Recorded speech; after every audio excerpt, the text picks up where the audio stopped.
Hello my dear!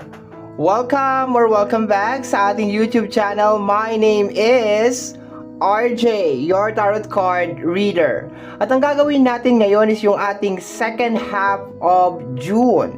This is from June 16 hanggang sa katapusan. At ang reading na to ay dedicated para sa iyo, my dear Taurus.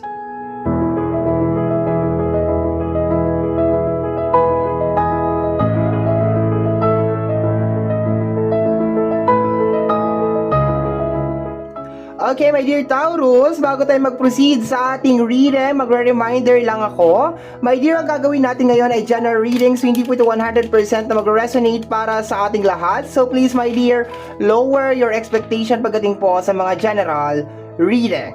And para po sa mga interested sa ating private reading, nasa description box down below, yung mga details and information na kinakailangan mo para makontak po ang inyong lingkod. Gusto ko rin pong kunin itong pagkakataon na ito na magpasalamat po sa ating mga abangers, sa mga walang sawang nag-aabang at naghihintay ng kanilang mga readings. Thank you very much.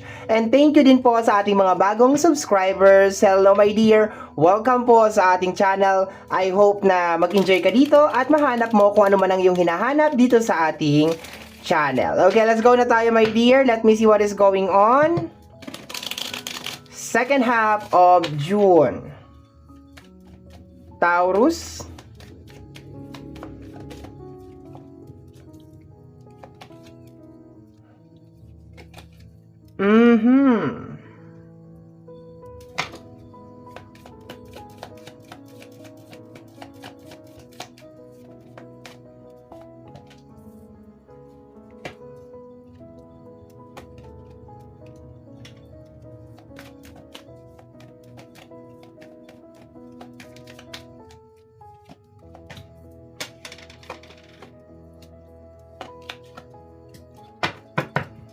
Okay, bottom deck of the card is the Queen of Pentacles, the hidden message.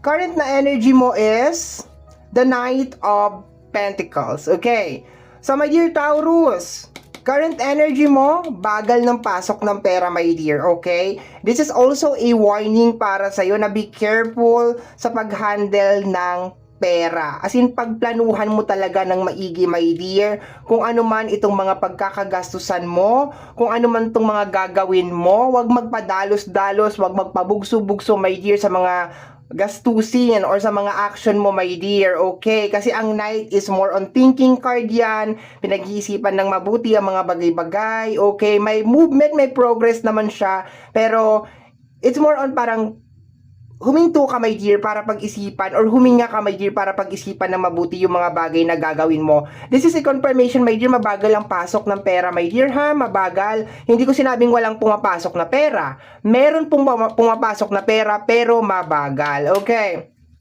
Para sa hidden message natin is the Queen of Pentacles. Ano to my dear? Mga problema. No? Mga problems, more on money pa rin. Okay? Mabagal yung pasok ng pera pero ang dami mong bayarin, ang dami mong kailangan asikasuhin, solusyonan. Okay?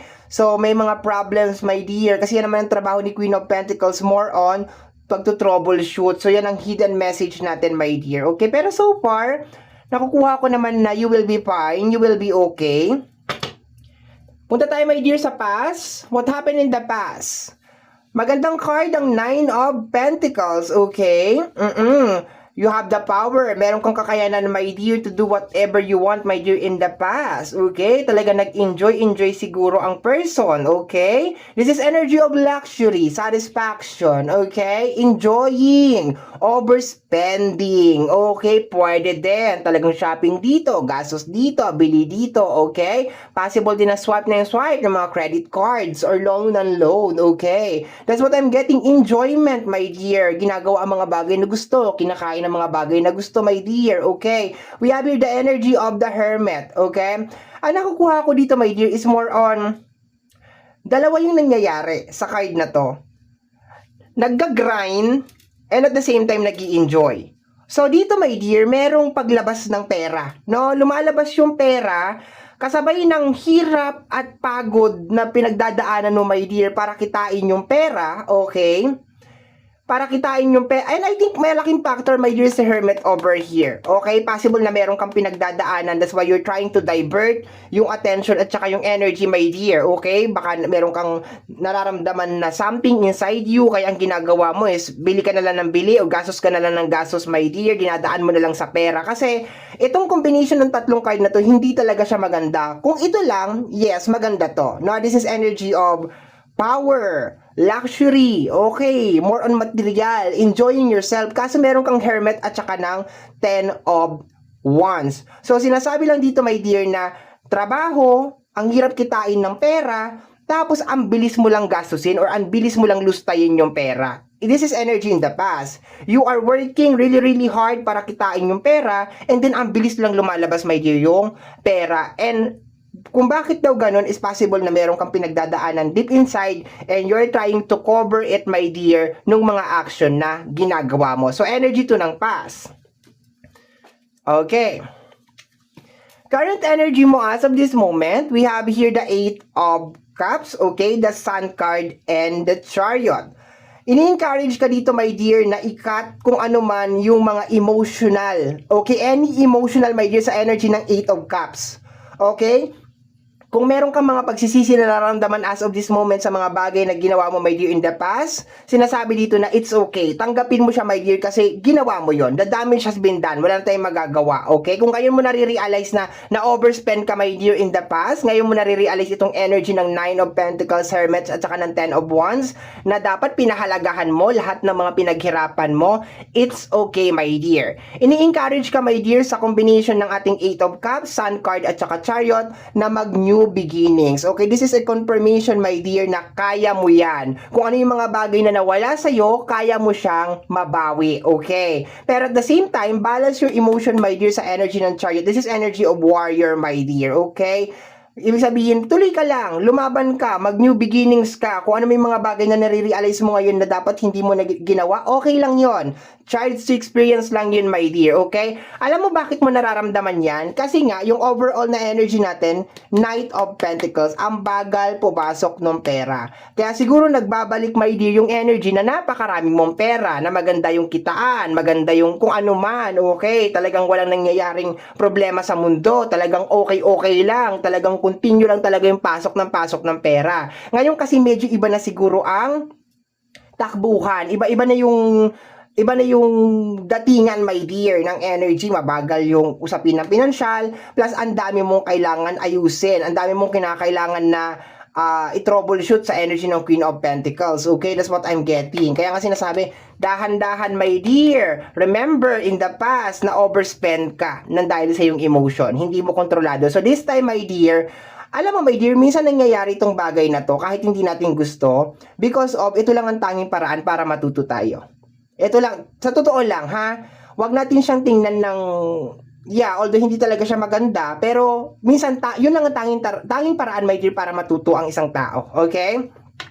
So, maganda yung ano mo ngayon, yung energy, yung current energy, yung present na energy, my dear, because sinasabi na kinakailangan mo lang talaga control yung iyong emotion and ikat kung ano yung mga stagnant na energy o yung mga nagbablock sa'yo para mag-move forward. Lakasan mo yung loob mo, my dear, maniwala ka na kaya mo to, okay? Na kahit na hindi mo nagugustuhan yung mga nangyayari sa paligid, you still have the capacity, my dear, na magawan to ng paraan, and at the same time, learn from your mistakes, my dear, sa energy na nakaraan. Kasi sa energy na nakaraan, talagang todo kayod ka, imbis na pahalagahan mo yung pera na pinaghirapan mo, talagang kung saan-saan mo dinala siguro, my dear. Okay? Hindi naman kita ginajudge, is normal, pero saka lang kasi natin nare-realize na, ay, sana hindi ko na lang binili to, sana hindi ko na lang ginawa to, yung mga ganun, my dear. Pero it's okay, tao tayo we are born to create mistakes. Pinanganak tayo sa mundo na to para magkamali at matuto sa ating mga pagkakamali. Okay?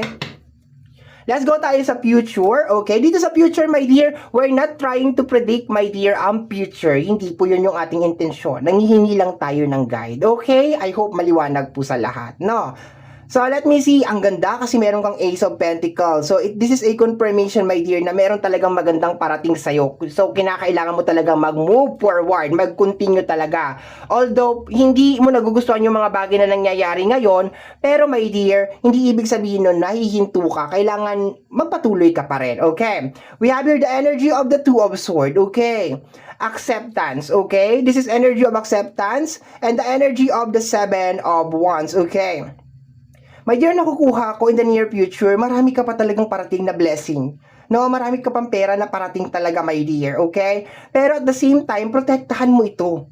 Huwag kang denial, my dear. Protektahan mo yung iyong pinagpaguran, yung iyong pera, my dear. Kasi itong nangyayari sa mundo natin, paulit-ulit lang to. Huwag mo sabihin na, ay, ngayon lang to. Malay mo, after 4 years, 5 years, ganun na naman ulit. Maulit na naman siya ulit, di ba? Like, for example, yung pandemic, hindi natin inaasahan yon. So, kailan nag-pandemic, di ba? 2020, 2000, mga something like that, di ba? Correct me if I'm wrong. Pandemic, COVID-19, di ba? O, walang COVID-19 ngayon. We never know, hindi naman ako nagmamanifest, my dear. Pero this is just more, kaya nga tayo nanghingi ng guidance, di ba? No? We never know, malay mo, 2029 o 2030, magkaroon na naman ulit, di ba? At least you are prepared. At least handa ka, my dear. At least, hindi ka man magkaroon ng trabaho or wala ka man trabaho, okay ka, makakakain ka. Meron kang safety. Meron kang assurance, my dear. I think, my dear, itong nangyayari sa'yo, my dear, is just more on lesson learned para mapahalagahan mo yung mga parating sa'yo na blessing. Kasi kung hindi to mangyayari sa'yo, posibleng mangyayari na lang, paulit-ulit lang to, my dear. Magkakaroon ka ng pera, mauubos yung pera mo, magkakaroon ka ng pera, mauubos yung pera mo, and then, paulit-ulit lang talaga siya, my dear. Okay? So, sa future, my dear, sinasabi dito na, protektahan mo yung mga parating sa'yo na blessing. Talagang take good care of them. And sa energy ng Two of Swords, huwag kang mag-deny. Pag kinalabit ka ng iyong spirit guide or meron ka mga nakitang angel number or mga tarot card reading na sinasabi sa iyo, my dear, or ginaguide ka sa kung ano yung gagawin mo, or kahit mga panaginip, my dear, kasi sometimes yung ating mga spirit guide ay pumapasok sa ating mga panaginip, angel number, tarot card reading, sundin mo, my dear.